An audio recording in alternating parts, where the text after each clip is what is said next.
Present perfect tense. Present perfect tense কি? কোনো কাজ এইমাত্র শেষ হয়েছে কিন্তু এর ফল এখনো প্রকাশ পায়নি, যদি এরূপ বোঝায় সেটা হচ্ছে প্রেজেন্ট পারফেক্ট টেন্স। তো প্রেজেন্ট পারফেক্ট টেন্সের গঠন হচ্ছে সাবজেক্ট প্লাস হ্যাভ বা হ্যাজ প্লাস ভিপিপি, অর্থাৎ ভার্বের পাস্ট পার্টিসিপল বা ভি3ও বলা যায় প্লাস অবজেক্ট। তো he, she, it, third person singular number যাই বোঝাক না কেন, এরপরে ভার্ব হিসেবে আমরা নেব হ্যাজ প্রেজেন্ট পারফেক্ট টেন্সের ক্ষেত্রে, এবং আই, উই, ইউ, দে, এবং সাবজেক্ট যদি প্লুরাল বোঝাই সেই ক্ষেত্রে আমরা ভার্ব নেব হ্যাভ।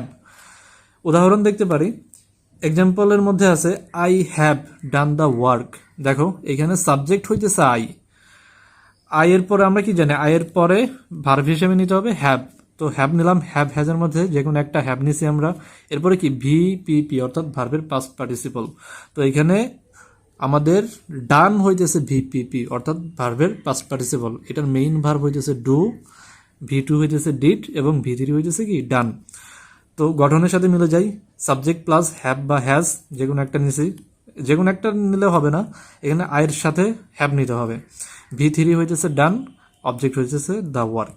সেমভাবে he has done the work, এখানে সাবজেক্ট হইতেছে কি হি।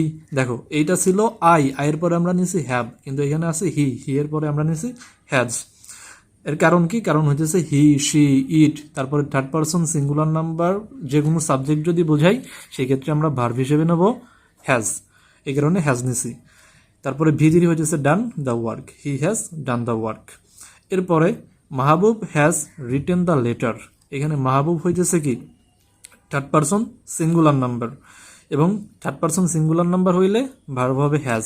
তো মাহবুব হ্যাজ রাইট হইতেছে main verb, WRIT, right, right মানে লেখা, আর এটার ভি3 হইতেছে রিটেন বা ভিপিপি হইতেছে রিটেন দ্য লেটার।